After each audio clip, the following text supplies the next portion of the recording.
Hey, hello. How are ya? This is me again. Um, Continuing on with Michael Lynn's The New Class War. We're almost there.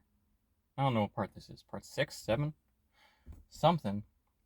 Um, I'm a reader, not a counter. So here we go.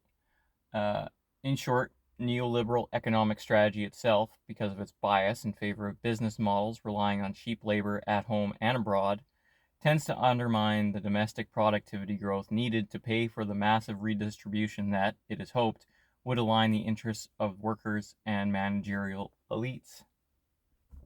Um, yeah, a lot of this seems to be like neoliberalism almost seems like it's just a new form of socialism. Um, I would call it like corporate socialism because you're basically still, you end up with the oligarchs and stuff like that. Like after communism fell in Russia, that's basically what happened. Was from what I've heard. I might be wrong because I'm not Russian, and I don't live in Russia, and I don't know any Russians.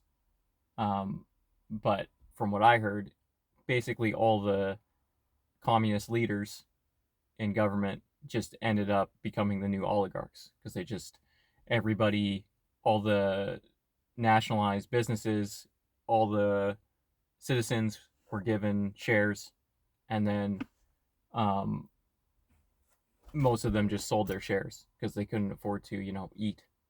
So they wanted to eat, and the former communists in government, they were fucking stacked because that's what happens when you have a communist government. Is the people at the top are fucking laughing, and then all the people at the bottom are starving. So they just bought up everybody's shares. So um, overnight, it basically, I think, just kind of reset to kind of a similar thing. Now, I could be wrong. I'm sure there's lots of people that know Russian history better than me that go, no. What? You're stupid. I am stupid. I never said I was smart. I just read. Um, Reading doesn't make you smart. Uh, but yeah, I hear a lot of people hating on neoliberalism, and I never really understood what that term meant. Um, I thought it was like a good thing because it was more privatized ownership, which I prefer over public ownership. Just because it seems like when something is publicly owned, you have to pay for it, but you don't really get to use it, or it's low quality because everybody uses it and fucks the shit out of it. So private ownership tends to, I just think it's probably better. Um, but yeah, uh, you do want, this is the problem with a lot of, let's call it neoliberalism, for lack of a better term. This is the term that they're using. Uh, they'll end up just going to like wherever capital always flows to. My dad always said it's like water flows to the lowest level. So if there's one country where they don't have like labor standards or anything like that, and you can pay your workers cents on the dollar because of um, currency rate exchanges and stuff like that.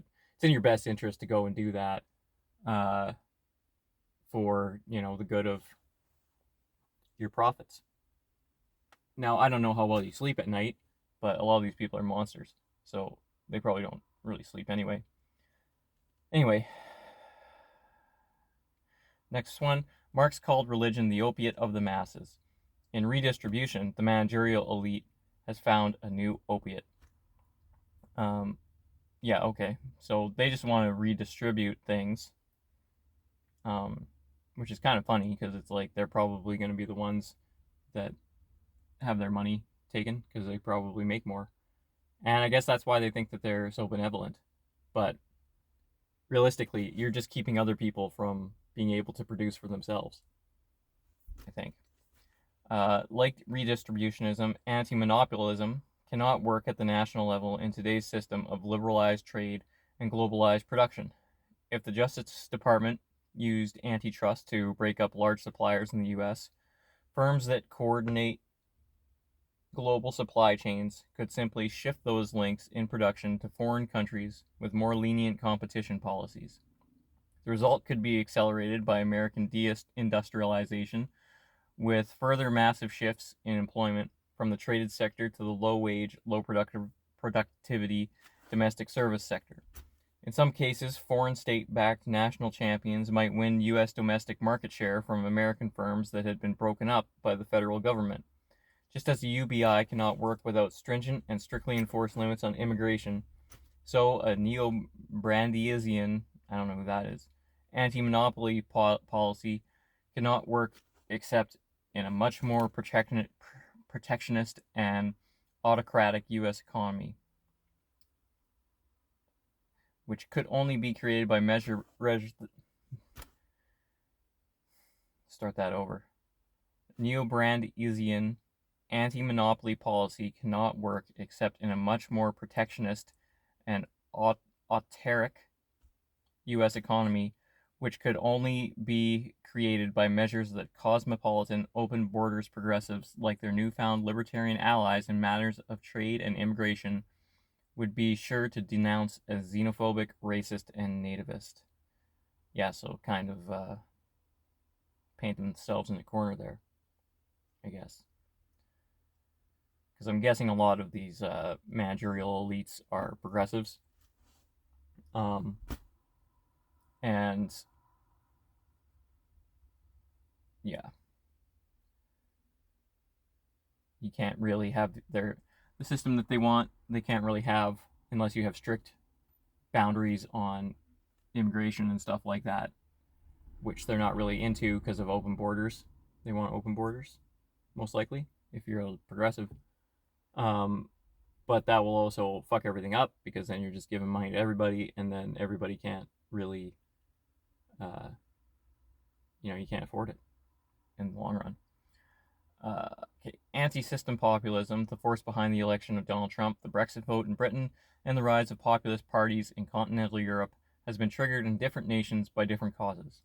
Deindustrialization here, immigration or tax policies there. But whatever the immediate stimulus, the underlying cause is the same.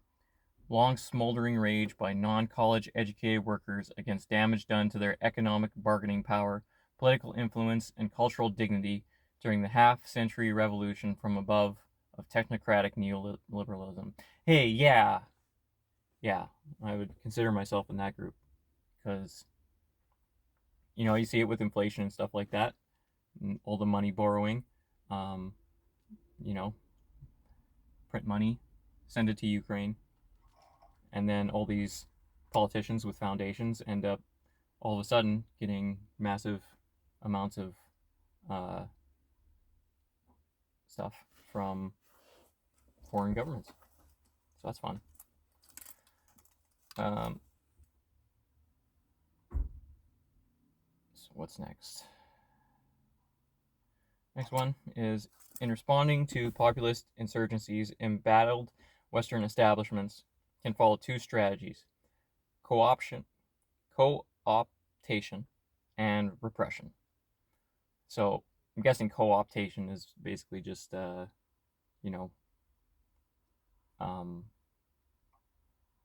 hijacking grassroots movements, stuff like that.